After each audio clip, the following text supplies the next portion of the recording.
Sahabat ODB, pembacaan Alkitab hari ini terambil dari Titus pasal yang ketiga, ayat yang ketiga sampai dengan ayat yang ketujuh. Karena dahulu kita juga hidup dalam kejahilan, tidak taat, sesat, menjadi hamba berbagai-bagai nafsu dan keinginan, hidup dalam kejahatan dan kedengkian, keji, saling membenci. Tetapi ketika nyata kemurahan Allah Juru Selamat kita dan kasih-Nya kepada manusia, pada waktu itu Dia telah menyelamatkan kita. Bukan karena perbuatan baik yang telah kita lakukan, tetapi karena rahmat-Nya oleh permandian kelahiran kembali dan oleh pembaharuan yang dikerjakan oleh Roh Kudus, yang sudah dilimpahkan-Nya kepada kita oleh Yesus Kristus Juru Selamat kita. Supaya kita sebagai orang yang dibenarkan oleh kasih karunia-Nya, berhak menerima hidup yang kekal sesuai dengan pengharapan kita.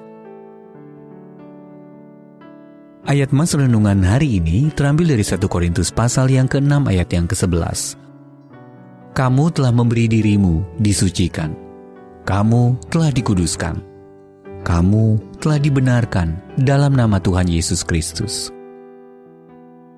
Judul renungan kali ini, Disucikan, ditulis oleh Dave Brennan. Teman saya Bill menyebut kenalannya yang bernama Gerard sudah lama sekali jauh dari Allah. Namun setelah Bill bertemu Gerard dan menjelaskan kepadanya bagaimana kasih Allah telah menyediakan jalan bagi keselamatan kita, Gerard pun percaya kepada Tuhan Yesus. Sambil menangis, Gerard bertobat dari dosa-dosanya dan menyerahkan hidupnya kepada Kristus. Setelah itu, Bill menanyakan perasaannya. Sambil mengusap air mata, Gerard menjawab dengan sederhana, seperti disucikan. Jawaban yang luar biasa. Persis itulah inti keselamatan yang dimungkinkan melalui iman kepada pengorbanan Yesus di kayu salib bagi kita. Dalam 1 Korintus pasal yang ke-6, setelah memberi contoh bagaimana ketidaktaatan manusia kepada Allah mengakibatkan keterpisahan kita dengannya, Paulus berkata, beberapa orang di antara kamu demikianlah dahulu. Tetapi kamu telah memberi dirimu disucikan. Kamu telah dikuduskan. Kamu telah dibenarkan dalam nama Tuhan Yesus Kristus. Disucikan, dikuduskan, dibenarkan. Kata-kata yang menunjukkan bagaimana orang percaya diampuni dan dibenarkan di hadapan Allah. Titus 3 ayat 4-5 berbicara lebih jauh tentang keajaiban dari keselamatan kita.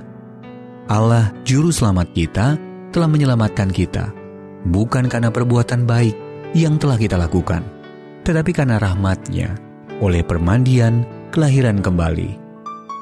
Dosa menjauhkan kita dari Allah, tetapi melalui iman kepada Yesus, hukuman dosa kita dihapus bersih. Kita menjadi ciptaan baru. 2 Korintus pasal yang ke-5 ayat yang ke-17. Mendapat jalan masuk kepada Bapa di surga, Efesus 2 ayat 18, dan disucikan dari segala dosa. 1 Yohanes 1 ayat yang ke-7. Dia sendiri menyediakan apa yang kita butuhkan untuk dapat disucikan. Sahabat ODB, mengapa penting bagi Anda untuk disucikan dan dikuduskan oleh Tuhan Yesus? Bagi Anda, apakah artinya beriman kepadanya? Tuhan Yesus, aku tahu telah berdosa kepadamu. Aku juga menyadari bahwa hukuman bagi dosaku adalah terpisah darimu. Terima kasih untuk keselamatan yang kau berikan. Terima kasih engkau telah menarikku untuk mendekat kepadamu selamanya.